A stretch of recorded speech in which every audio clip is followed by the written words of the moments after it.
Hello, ladies and gentlemen. Welcome to another episode of Explode Your Expert Business Show. I'm here with my good friend Steve Hackney. How you doing, Steve?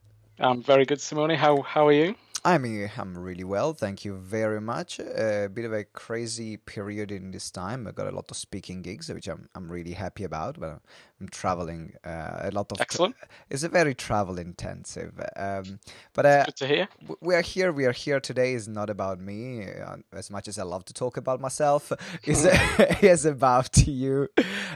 You're running an incredible business. So tell us a bit more about how did you get started in this industry and what you do right now. Yeah, good question. So we run a coaching consulting business where basically we work with our coaches and consultants, and they work with business owners to help business owners grow their business, and we give our coaches and consultants the tools to be able to do that. How I got here, crikey, how long have we got? I guess the best place to start is, I was very fortunate. I was a very good rugby player. But when I started playing rugby union was unfortunately amateur. So we had to work for a living, even though our love was the sport. So it was literally, it was 100% amateur. And I started playing senior rugby when I was 16. So God, that's a long time ago. But actually, luckily enough, rugby union went professional in 1995. Mm-hmm. Now, at that time, I was 27. So those of you with a bit of maths now will know that I'm just over 50 now. But yeah, so rugby went professional when I was 27. And it was a complete shock to us because, even though leading up to that, there was something called amateurism in rugby union, where basically there was a number of players and clubs that were paying players, backhanders, all that kind of stuff. We honestly didn't think we'd get paid to play rugby. Mm. And after the World Cup in 1995, the International Rugby Board turned around and said, hey, we're just going to end amateurism, and rugby's going from completely amateur to 100% professional, literally overnight. Wow. And I think Jonah Lomu, bless him, was probably very instrumental in that, because he was probably the first mega star in rugby. And he came alive really in terms of his performances during the 95 World Cup when he ripped England apart in the semi-finals. And I think that was quite instrumental in us going professional. But because I was 27 at the time, I'd obviously had to have a career. And my career back then was I was the sales and marketing manager for a large commercial insurance broker. Mm-hmm. And then, like most people, I got to 27. Luckily, I was at the richest club in the world at the time, so a club called Leicester Tigers, based here in the UK, one of the most successful clubs. And we had a membership of about 15 to 20,000 people, paying every single year. So it's a big club. Good. It's a huge club. But because it was amateur for all those years, the club were just basically banking the money. They were obviously improving the facilities and all that kind of stuff. Yeah, but nothing to the players. No, absolutely. But obviously, when it came to professionalism, the club were probably in the best position in all the clubs across the world to be able to pay the players fairly handsomely. So we were lucky in that respect, because obviously we were at Leicester, and there was some, I played with some greats, people like Martin Johnson, who lifted the World Cup with England, Dean Richards, Austin Healey, Will Green, all these players, Joel Stransky. Mm-hmm. And we were all just in the right place at the right time. But the thing is, as I said, I was 27 at the time. So my career had kind of built to the point, because obviously I need to support my wife and my family. And so what I did was, because I was 27, I'm thinking, look, if I'm lucky, I'll have 4 or 5 years left as a professional rugby player. As it happened, I had 4 years. So I thought, look, I've got to either keep doing what I'm doing, which was pretty difficult because we went fully professional, or start a new business. So that's what I did. I started my first business, called it Hackney Marketing back in the day, and I decided to become a consultant. Mm-hmm. As you do, and it's the old the E-myth thing, the entrepreneurial myth. I was pretty good at sales and marketing, and had helped build that business, but I was I was one of a couple of hundred in that organization. Mm-hmm. And then you come out and start your own business, then realize, oh my God, this is so much more complicated than just being a technician working in a business. I guess you and all your listeners have been through that process. The only thing is that I would say is that I was pretty lucky, because normally when people decide to set up their own business, we do it based on the fact that we know that we can be successful, but usually we're not well financed. We we're taking a huge amount of risk, and all those other things that come into play. But because rugby was supporting me and my family, it kind of didn't really matter. What mattered was I needed to build that business so when I retired, I had a kind of seamless transition. Yeah. Which fortunately is kind of what happened. And really, I've been sort of consulting for really since then. I mean, back then, business coaching wasn't really around. I mean, you're a bit younger than me, so you might not remember this, but sort of back in the mid 90s to early 2000s, is that consulting was obviously very well known, but there wasn't really much business coaching. Mm-hmm. And I kind of, and I didn't invent the wheel of coaching, but there wasn't really anybody like you or like me to come to and say, right, okay, I'm going to be a coach. How the hell do I do it? Yeah. So back then there wasn't really anything like that. So I got to a point when I was consulting that I was working with a number of clients. But the way that I see consulting, by the way, is that when you're consulting, basically you do most of the work. When you're coaching, the client is doing the work and you're guiding them through it. That's how kind of we differentiate between the two things. I don't know if you do the same. And the problem was that, I was working with, say, a dozen consulting clients. And it was just getting too much. I loved consulting, but it was getting to a point where I was just working. Yeah, because then you were working every day. Almost crazy hours and all that kind of stuff. Yeah. Actually, crazy hours doesn't were you consulting for a major client or did you have few different clients you were consulting with at that point? Yeah, I was working with small and medium-sized businesses. Mm-hmm. So, yeah, I had about a dozen at that time when I thought, I need to change something here. And that's when I kind of got into sort of a coaching model. And as I said, it was pretty difficult back then because there was nobody really to turn to and say, well, how do you do coaching? What do you base it on? How do you do it? So I kind of took what I did in consulting. It's the sort of stuff that you teach your people, and kind of took what we did with consulting and then kind of created a coaching program that would facilitate, if you like, the client being the consultant in their own business, but us facilitating that process for them. And it went really, really well. And as I said earlier, my expertise is helping people grow their businesses. And so the coaching element meant that I would be doing less of the work, but I would guide the client through that process for them to become really successful. And I'd say one of the things that I first did that made a huge difference, and it's something that I think the listeners would appreciate, is I did something quite radical back in the day.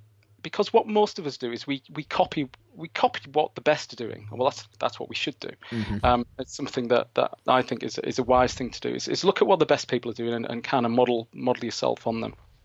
And back then, when I was consulting, most people would use the normal model, which is still prevalent today, which is, you charge by the hour or the day, and obviously, the more experienced and expert you become, and the more of an authority, as you tell people, then obviously the fees start climbing up. Mm-hmm. The challenge with that is that you don't break the connection between time and money. So you're paid by the hour or by the day. And with a couple of clients that I'd had massive success with, I'd earned good money, but I'm thinking, hang on a minute, I've created multimillionaires out of these people, and okay, I've earned maybe a six-figure sum, but it's peanuts in comparison to what I've helped them achieve. And so I thought there's got to be a better way, and that's when I created a success fee on the back end. And so all the consulting arrangements that I set up and what we basically our coaches and consultants to do is to have a back end success fee. We do it based on the increase in turnover, and because we're working with businesses to help grow their business, it's kind of a logical thing to do. So what that does, it kind of breaks that strong bond between charging fees. So you can get a bonus at the end of your work. It's like, okay, I've done a good work. Give me my bonus right now. So that was a pretty significant shift in terms of how to make a lot more money for the efforts that you put in without you having to put more effort in. So kind of making money while you sleep, really. And then you're relying obviously on your tactics and strategies and the client implementing those to help do that. And now you've created a company, Core Asset, and where you give from what I'm understanding is that you give those models of how you went into the businesses and teaching to other people, other coaches, other consultants, so then they can go in and know what to do with their clients and get great results. Is that? Yeah, that's it. So yeah, we're very niche in terms of helping small, medium-sized businesses grow. And we say to our coaches and consultants, look, if that's the sort of thing that gets you excited, that that you're helping people to grow their businesses, and obviously, in the field of coaching and consulting, there are so many very different disciplines that are so exciting. It doesn't have to be business growth, but that's the thing that we do. And I know, a lot of your clients are very, very varied in terms of their disciplines. But I think there's probably a few things that I could probably that we do that I think would maybe help a lot of people. One of the things I realized when we set this up is, the first thing is that I've always said I will always coach and consult. I'll always have my own private clients. I don't have many for obvious reasons, but I think that's quite an important thing, because I never want any of our coaches or consultants saying to me, well, Steve, what you're talking about was fine 15 years ago, but like, let's be real, it's 2019. So, they'll never be able to do that. And that helps keep me and my other business partners who also coach and consult right at the forefront of it. But I think one of the things, and I know you practice this and preach this, I think the core to building any successful coaching consulting business is to base the entire business on getting results for the clients, whatever results mean in terms of what you're providing. For me, if you base your business on generating results for the client, and you then kind of mold everything around that, then not only are you going to have clients that love you, but you're also going to find it so much easier to get clients, because the results you generate for clients. Yeah. So what I did, which I think was pretty unique, is certainly when it comes to coaching. Obviously with consulting it's different, because with consulting you're doing most of the work. So the client doesn't need an implementation plan, just the coach or you're implementing it for them. Absolutely. But when it comes to coaching, what I found was, and I struggled with this early on, was I had a great sort of system for myself. So, I knew every single step of the way what I'd be doing with a client. Now, actually, even now, not that many coaches do that.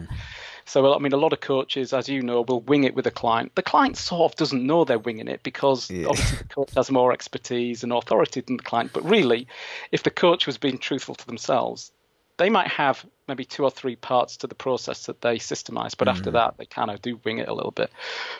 I realized that wasn't what I wanted to do, and because results was a big part of what I wanted to achieve, I knew that wasn't sensible. But I think all of us have had the challenge when you've been with a client. Now, obviously, back in the mid 1990s, the internet was only born in 1993, wasn't it, when CERN gave us the internet? So the internet was obviously not really around too much then. So all our meetings with clients we wouldn't be doing like what we're doing now, of course. So you'd have to meet them literally face to face, and you'd run through, or you could do it by telephone, of course, and you'd run through what you wanted the client to do. You'd have a great call or a great meeting, and then the client would go away all enthusiastic and thinking, yeah, great, this is brilliant. Problem is then that all the other business stuff took over, so you'd have their attention in that meeting, and then they'd go away, and then all of a sudden all the other minutiae of running a business takes over, doesn't it? And then hopefully if they're following the program, they'll put some time aside to put in place whatever it is you discussed. But by then they've kind of forgot about it, and they might have remembered some of it. So there might be a bit of toing and froing back to the coach, asking, well, how do we do this? How do we do that? And I thought there's got to be a better way of doing it. So what I did was I created an implementation program for the clients as well. So the coaches work with the clients, and then they guide the client through the process. We call it the Core Asset Vault. It's basically an end-to-end system based on the formula that we created, which helps business owners grow their businesses.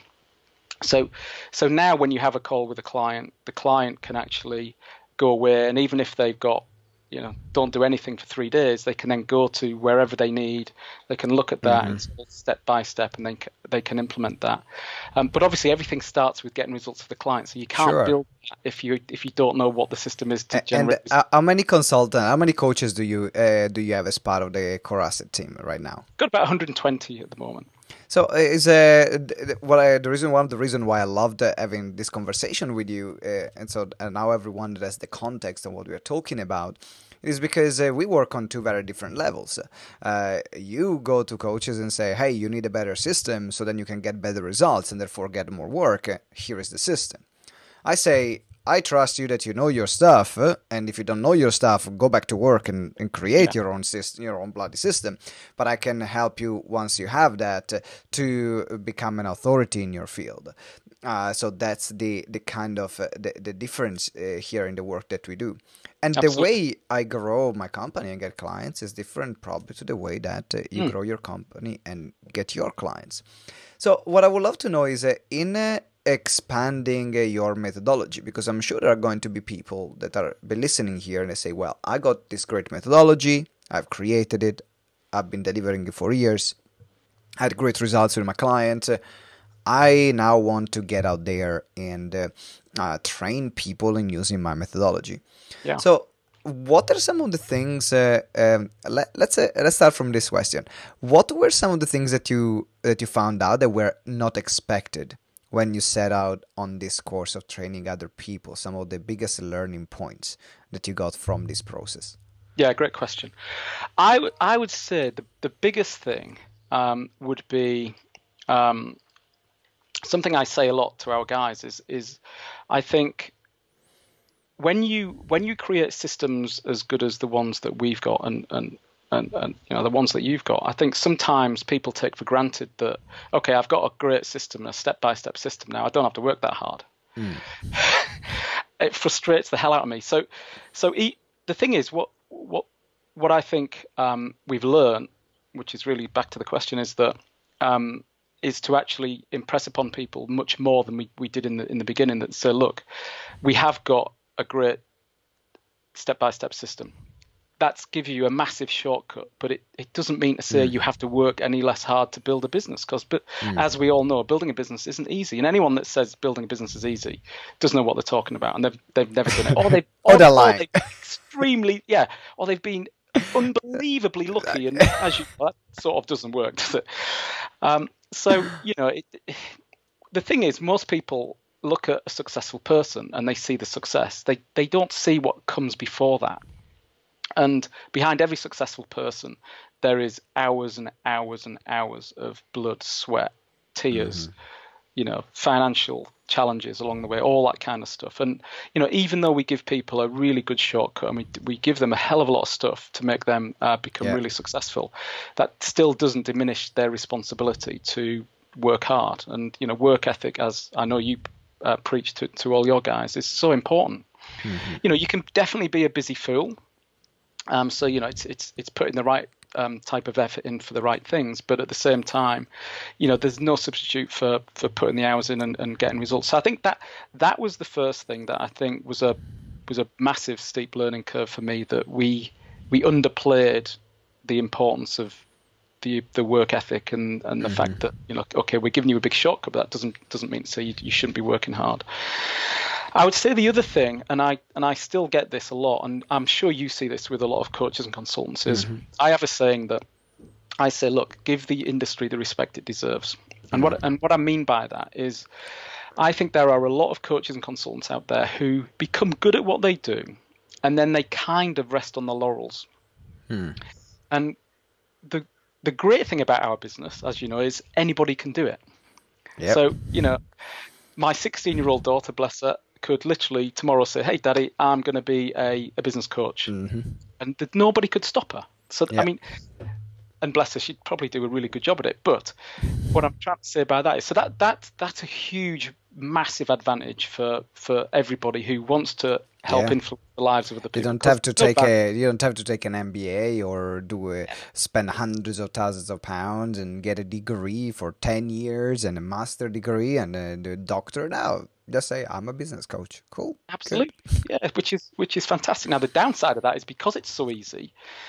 What I've found is that, and I've met thousands of coaches and consultants, as you have, and I find that obviously the top ones really do give the industry the respect it deserves. You know, people like you and I and a number of our students and people that work with us do give it the respect it deserves. And what I mean by that is that, you know, you spend time learning your craft. You work hard to get results for clients. You invest in your own personal development, all that kind of stuff that we all know is just so important. But I see a lot of people that really don't give the industry the respect it deserves. I mean, I can go to some coaches and go, right, okay, tell me how many books you've read in the last 6 months. And it'll be like, well, I haven't read any books. And I'm like, hang on a minute. If you really want to be in the top 1% of the top 1%, it's surprisingly not that difficult, because most people don't give this industry the respect it deserves. I mean, you know where I'm coming from here. Yeah. If all you did was read a book a week, if you stuff like that, where you invest in yourself and you invest in your craft, it's surprisingly easy to become really good at this, but also to be head and shoulders above everybody else. So I think that for me is a constant frustration that I have with my guys and with coaches and consultants in general. And we work very, very hard to reinforce that message a lot. And when I say a lot, I mean virtually every time that we speak to our guys, we communicate the importance of giving the coaching consultant industry the respect it deserves. So I think those two things for me are the biggies. And I do think if you do give the industry the respect it deserves, you won't fail. Yeah, absolutely. So now I want to talk about how then do you protect your brand, because there is also a risk. I mean, people say, they're listening here, say, well, okay, I have this methodology and I want to get it out there. I want to teach it to other people. But then now suddenly it's not you anymore that you're working with your with people, and they're not even your employees. They are they are independent business owners. So how do you protect the core asset brand, making sure that the people that are there, they are keep in alignment with the core asset brand? Yeah, that's a really good question. I mean, well, first and foremost, in terms of the branding, we do allow our coaches to have their own branding, so they don't have to be a core asset official coach or whatever. Why did you choose that? Why did you make that decision? Well, we've done both. I'm comfortable with both, but I think the reason why, so in the early days, we allowed our coaches to choose whether they wanted to be a core asset coach or, themselves. We've kind of moved now where we give them much more control and authority in their own business. And I think, one of the things you talk a lot about is, going from expert to authority. It's got to be it's got to be built around you. Particularly in our game. So I think that helps the coaches and consultants to build the expert status around themselves rather than being around the core asset sort of thing, which I think is important. But of course that still doesn't diminish the task of protecting the brand assets that we've got. So I mean, there's a couple of things. I mean, when I first started creating content and selling information marketing products as you do, it was probably the guy that I looked up to most back then was a guy called Dan Kennedy. I'm sure you're familiar with, of course, over in the States. Yeah. And I remember thinking to myself, I'm creating all this amazing IP and content, and I was terrified of letting it go out into the public domain, even though people were paying for it, because I'm thinking, hang on a minute, everyone's going to rip me off and blah, blah, blah. And I was listening to a CD, I think, or a cassette probably back then when Dan was talking about information marketing. And he said, look, one thing you need to be not frightened of is giving yourself, giving your content. Don't worry about the IP. Obviously, put all the normal sort of constraints in place, like the copyright notices, all that kind of stuff. But look, 99% of people in the world are trustworthy, honest people. You can't build a business based on the 1% who aren't. Yeah. And that really stuck with me, that. And obviously, if we find anyone has infringed any copyright or IP, then we usually just send a cease and desist letter. But I'll be honest with you, I think I've only had to do that twice in 20 years. So there's obviously people that are doing it that we don't know about. But again, as long as you're evolving the business and you're developing the business, you're leaving those people behind anyway. So I would say if you're looking to take what you've got at the moment, you build your expert business, and then you're looking to get other coaches and consultants on board, which obviously is a great way to grow your business. Just don't be fearful of that fact that obviously put the constraints in that you normally would, but just common sense stuff, and just trust people. And if a very small percentage of those people are dishonest, then just come down with them. Usually it won't go much further than a cease and desist letter, which will cost you maybe £150 from a lawyer, and the brand is protected. If obviously it depends on how much you need to protect the brand identity and all that kind of stuff. Whereas with us now, I think our most important thing in terms of protecting is just how we grow businesses. Sure. So we have something called the formula, which we allow our coaches and consultants to use and to pass it off as their own. I haven't got a problem with that. Where I think we are more stringent on is just making sure that they deliver results for clients. After all, if you remember what I said way back, it was if you focus the business on results, then that's going to stand in good stead. So a lot of our training is based around, with our coaches and consultants, just making sure that they've really nailed the formula. They know exactly how to implement that into a client's business. And what kind of model do you use? Because I know that there are different models in this industry. You have a franchise model. So, for example, people buy a franchise, and that's I found that they are the one that most of the time they are the strictest rule. In terms of you must use our logos, you must use our business card, you must use our marketing material, you cannot promote yourself outside the franchise. So generally those ones are the strictest one, and you pay a retainer to keep using that model. Where did you go in terms of your own business model? They pay a one-off fee to be able to use the intellectual property that you have created. Is it recurring revenue, both? Let me explain. I mean, my background as well. So there's a bit in the middle of my career that I met one of my business partners called Pete Finley, and Pete and I built Europe's largest franchise consultancy group, and we sold that back in September 2007. So, Pete is a whiz when it comes to franchising. It's all he's done. He's 65 now. For 45 years, that's all he's done is build franchising businesses, and that's how I got to meet Pete. And so obviously I've been kind of brought up on this wealth of expertise and knowledge on franchising, licensing, that sort of stuff that Pete was heavily involved in. And we did consider franchising the core asset. I would say, a big competitor of ours is Action Coach, people like that, and I don't know, Business Doctors. You must come across those guys. Good businesses. But what we didn't want to do was prevent good people from getting on board. But because of the massive commitment, the upfront commitment, I think Action Coach now are charging $69,000, and then they charge upfront and then £1,500 a month or whatever it may be, which is fine. It works for them, their business model. But for us, we didn't want to. We actually, not only do we really want to help clients build great businesses, we really want coaches and consultants to succeed. So as long as the coach and consultants are ambitious and serious about working, then that's good enough for us. So our model is it's a recurring model.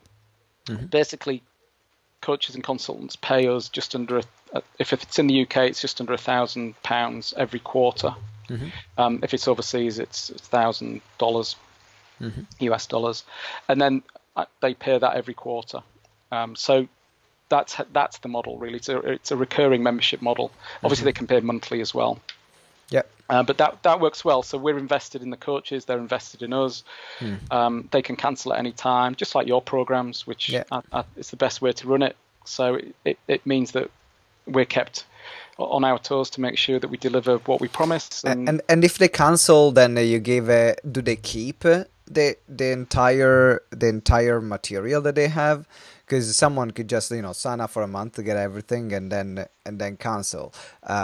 Have you ever come across someone doing that, or how do you deal with that situation? Well, we have our terms and conditions do prevent them from just doing that. But no doubt there will be, because as you know, in a membership type model, you are going to lose people, of course, and of course we do. So again, you just got to trust 99% of the people are just being honest people. But I guess there could be one or two people out there that have taken advantage of that. But I don't lose any sleep over that. Ultimately, as long as they're using what they've got for good, then I can sleep easy at night on that. But it's not something that worries me. And if people are that concerned about ripping other people off, then let them get on with it. There's too many more important things to do, to worry about. To care about. And like I said, most people, almost everybody is honest. If they genuinely came into our business, and we do get people, and they look at it and they think, after going through we have a 21-day sort of initial training course. If they go through that and they genuinely don't think it's for them, then we just give them the money back in the first 30 days. I really like the way you've built that model, because one of the things that is crucial to become an authority in your field is to be able to build your own, to be able to build your own result, and to be able to build your own brand. That's what makes you an authority. Otherwise, if you are just tied to a franchise, you can have a good business, but then now you're tied to that to that methodology. You're associated to other people, and now you're competing with a lot of other people doing the same things. While I really like the way you structure, because definitely, for anyone to create their own model, their own intellectual property, and we've been through that for the past 2.5 years with GTeX, is a lot of time. It is a lot of money that you put in. It is design work. It is resources. It is PDF. It is structure. It is systems.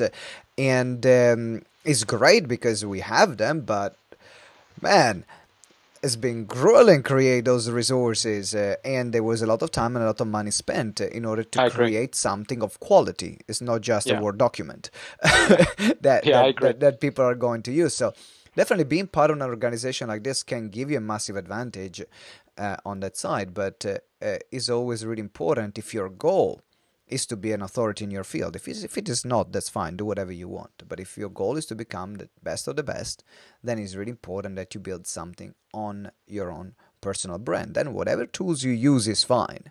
You can use something that you have developed. You can use something like Core Assets. That's absolutely your choice. The most important thing is that you give the client, you pay respect to this industry. You give the clients their results that they deserve and they are expecting. And then you have also the freedom to be the thought leader that you can be, because that's how you become an authority in your field, is by being seen as a thought leader. So it was a really insightful conversation, in particular for everyone that now is thinking, okay, I want to train other people. I want to have other people waving the flag of what I've created over the past number of years, because then now you can have, in your case, you can have a huge ripple effect. It can impact way more businesses that you could just impact by yourself and on your own. So that's why I absolutely love it. Is there one thing that is worth sharing or that is important for our listeners to know that we haven't talked about that in this topic before we wrap up? Yeah, I think when you said to me at the start, have a think of something, whether it's been an app or a book or a message that somebody's said to you that you think could have an impact on the listeners. It's a great question. And one of the things that comes to mind is when I was playing at Leicester, we just won the double. So we won the league and the cup. And then the club sacked the coach, believe it or not. So he'd won the double. They sacked the coach. Why? I'll tell you why in a second. So okay. He's a guy called Tony Russ, who's a top bloke, really nice bloke, excellent coach. We've just won the double, and then rugby went professional, and then they basically sacked him. And they got rid of him because they felt that they needed to bring someone in who had a higher standing in the game. Now, bearing in mind, Tony Russ was the first ever employed head coach of a club in rugby union, because somehow the club managed to get around whatever legislation there was at the time, so they could pay the coach, but obviously not the players. And I think he was director of rugby for, it's got to be 6, 7, 8 years through the kind of the transition through to professionalism. And then literally, as soon as we went professional, the club got rid of him, which is pretty shocking at the time. And all the players were like, oh my God, what have the club done? And they brought this guy in called Bob Dwyer. Now, you won't have heard of him, but Bob had just won the World Cup with Australia. He's a legendary coach, and the club brought Bob in to obviously take us through that initial few years of professionalism. And one of the things that he said that has always stuck with me, and it's something that I talk to all our guys about, and you know the saying that practice makes perfect? Mm-hmm. Well, what he said was, no. It's not practice makes perfect. It's perfect practice makes perfect. And that really stood with me. That, I mean, I know a few people have said perfect practice makes perfect, but I think Bob, in my mind, so that was back in 1995. He's probably the first person to come up with that. I'd never heard of it before. And it really stuck with me. And what he meant by that, from a rugby context, it meant, look, whatever we do, whether we're on the training park, whether you're at home, whatever it may be, you're gonna do as if you're playing. Okay, so everything we do, you're gonna pretend that it's in the heat of a proper game. So, for example, just a little thing: if you drop the ball in training, it's not a time to giggle. It's a shocking thing to do, to drop a ball, because obviously in a game situation, you drop a ball, you lose the possession, and it takes on average something like 9 tackles to get it back, which is huge. Yeah. And so that for me was something that's really important. So bringing that into the coaching and consulting situation, what we mean by that is, look, so if obviously you should practice doing, if you've got a meeting with a client, it's your first meeting with a client, you should practice what you're going to do before that, shouldn't you? Yeah. Because you don't want to be your first meeting with a client to be the first time you've ever done it. Mm-hmm. So what you should do is you should try and mirror as closely as you can that meeting. So, get somebody else to do it with, whether it's a friend, a colleague or whatever, but you actually do it as if it's a proper meeting. Do it as perfectly as you can. So when you come to that meeting with a client, you're going to deliver it as perfectly as you can. And obviously none of us are perfect, but the premise is, perfect practice makes perfect.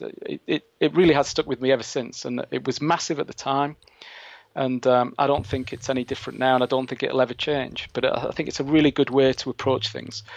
Kind of just be your best. Do your best in any situation, whether it's the real game or whether there is a practice, is about how you show up. And being a professional sport person myself, I definitely can relate with that. When we are training, we are training. We are like we are in the game. When we are training, we are giving even more than what we have in the game. Because then that's where you have that extra edge to give in the game. So when we gotta train, we finish the train, and we gotta be exhausted. Like it's training time. Then you can sleep it off. I mean, if we've got time for a very quick story, just on that, when we obviously used to play mainly on a Saturday, sometimes a Sunday, but mainly on a Saturday.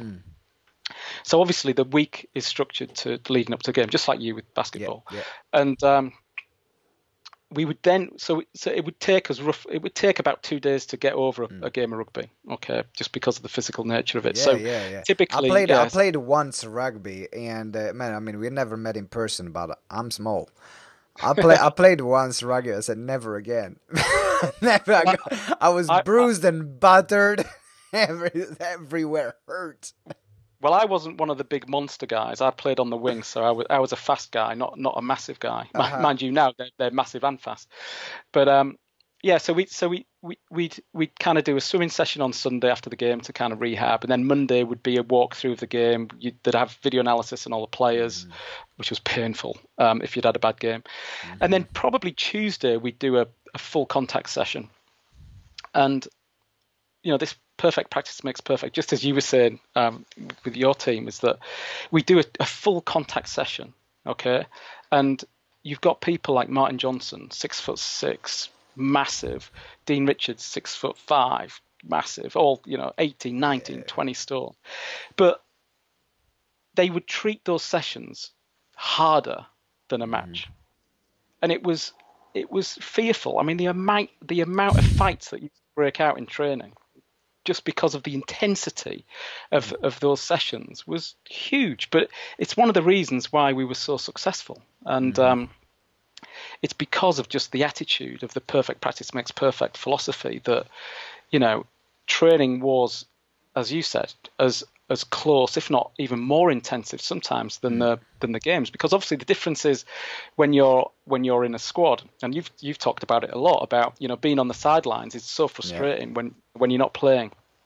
But actually, when you take that into rugby context as well, it'd be no different in basketball. The guys that are itching to get your position are going to try 15-20% harder. Whereas I want that spot. Yeah, exactly. Whereas on a Saturday, you're playing against the opposition who clearly want to win. But actually, I found that if you're in a situation where you've got elite athletes and those guys are really, really looking to get your position, those training sessions are very, very, very intense, and a lot of them are more intense than even a game, which was a revelation back in those Absolutely days. And in particular, if you are playing in a top team, I mean that's one of the things that I found. We were the top team in the 4th division in the National League in the UK. There are 4 divisions, so we won the 4th one. Now we are in the 3rd one, and we were better than the majority of the team in our region.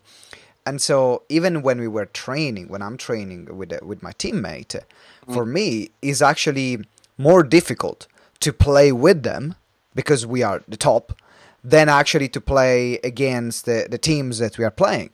Of course, yeah. It is something that, you become better so fast because you're playing against the top. That's also why it's important to be part of an elite team, because even if you are not playing, I'm playing maybe like a few minutes a game, so I'm not definitely the first pick of the coach.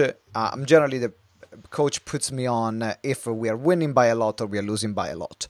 If we are there, I'm not seeing the game, even if I traveled 5 hours to get to the bloody game. But I get it because we want to win, and but because of that situation, I'm giving 100 times more just because I see everyone else, which is so good. And that's the beauty of being part of a team, and we can translate this to business.